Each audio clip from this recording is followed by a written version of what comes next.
going to shout a surprise and tear up my skin. I'm ready when you are. Surprise! Happy birthday to you. Happy birthday to you. Happy birthday to you. Happy birthday, dear Happy Angela. Happy birthday to you. Yay! I've done it again. This is Dawn's new face mask she sent us, which stops me from steaming up. But when I rip it off, it rips me hearing aids out as well. Oh, brilliant. Brilliant. Anything else you want to say to Angela? Yes, Angela, this is the little book. It's my 1971 diary, which I'd just like to read you a few excerpts from, because you caused me a bit of a problem. I was stationed in Plymouth Dockyard at the time on board HMS Tyne, which was a static ship, and I was part of the Plymouth Fleet Maintenance Group. And during the working week, I would be sent to different ships in the dockyard to work on their technical equipment, their gunnery computers and gun direction systems. And that was my job, sort of help those if they got stuck. And I went home on weekend leave, and I got home. I left at 4 o'clock on Friday, and at the time we were living in Hadfield at 212 New Shore Lane, and your mother was living with Linda at the time for the birth, further up the road. And I got home at 1:30 Saturday morning on the train. And then on the Sunday, because your mother was unwell, we got the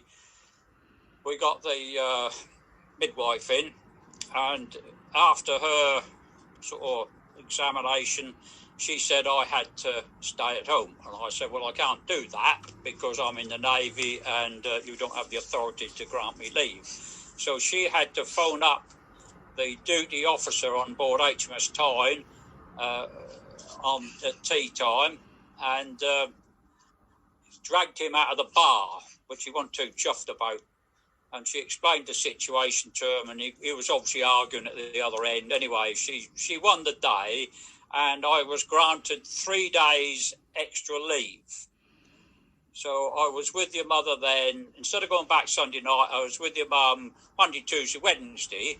And then on Wednesday, I had to leave at 2:07 in order to get back to the ship for Thursday morning at Plymouth. It was quite a complicated route, because I had to get a train from Hadfield to Manchester Piccadilly, then a train from Manchester Piccadilly to Bristol Temple Meads, which got me there about 10:30, and then I was stood there on the platform until 1 o'clock in the morning, when the train from Paddington came in and took us down to Plymouth, and then we get back about 6 o'clock in the morning on board ship.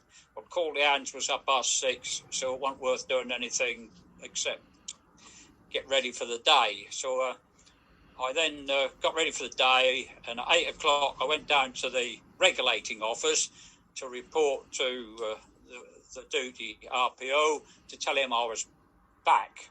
And I went in, and the duty RPO was on the phone, and he was talking on the phone, and I waited patiently there, and all of a sudden I heard him say, Hadfield Police, and I thought, that's where I live. And he said, we've got an absent without leave, a Petty Officer David Coleman. And I thought, can't be two of us, you know. So I'm going, excuse me, PO, excuse me. And he looked up and he said, I'm on the phone. So anyway, he said, this man is absent without leave. Can you go to 212 New Shore Lane and arrest him? And when you've got him in the cells, we'll come and pick him up. And I thought, excuse me, RPO, but that's me. And he said, I shan't tell you again. Shut it. So I did. And he put the phone down, and he said, what do you want? So I told him. And he said, "You're Petty Officer Coleman?" I said, "Yes." He said, "Why didn't you tell me?" I said, "Well, I tried." Why hadn't Angela appeared by then, though? Anyway, after a rollicking, I was allowed to proceed on my way, and I had to report back at lunchtime because he said, "Well, there's no record of you being granted leave." Anyway, at lunchtime, when I went back on board for my lunch, I reported to the regulating officer again, and he said, "Oh yes," he said, "the duty lieutenant commander forgot to put it in the book." Well, you know, when you're dragged out from the bar and you're a 2.5 ringer and all that, you're allowed an indiscretion like that without any punishment. If that had been me, I'd have been on a fizzer. So why hadn't Angela appeared Anyway, I went back in the afternoon and worked on the ship. I can't remember which ship I was on. Anyway, at 4 o'clock when I finished, I walked back up the gangway of HMS Time to have a cup of tea and do me doobie and have a shower, have me supper, and then I was going to go to bed about 6:30 to catch up on some sleep. And there was Lieutenant D. Well, Lieutenant D used to be my divisional officer when I was on board the Ashanti in 1961. And I thought, "Oh, it's Lieutenant D." And he said, "Where have you been?" I said, "I've been at the dockyard working." And he said, "I'm your divisional officer." And I said, "Oh," he said, "Yeah." And I said, "I've been there a good 6 months and I didn't know who my divisional officer was. I never need to know." Anyway, he said, your wife has had the baby." And he says, "You have to go home straight away." And I says, "Well, I'm supposed to have some leave as well to go with it. When does that start?" He said, No, he says. "Well done, congratulations. Get yourself home." So I did. And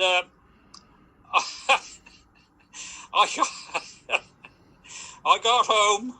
I don't know what time I got home. Apparently Angela was born at 4:15, so I must have got on board the ship a bit after 4. I don't know. I don't remember. Too many days ago. And she weighed 7.5 pounds. Her name was Angela Rosemary. And the complication at the time was the postal strike. All the postmen were on strike. And a bloke with the name of Jackson was the trade union leader. Fortunately, the telephonists who were part of the postal setup refused to go on strike. So we could communicate between Plymouth and Hadfield by phone. Had the telephonists gone on strike, then I don't know what would have happened, to be quite honest, because nobody could talk to anybody. So there we are. You're talking to Angela, don't forget. I had a look at Angela, who was asleep, which I wish I was. And then I walked up the road to 212 Nearshore Lane and went to bed and slept and went back the next day. And that's my story on the birth of Angela. Thank you, Angela. I don't know how to thank you for all the deprivation of sleep and the rollickings I got because you wouldn't come when you were due. Thank you very much. Happy birthday.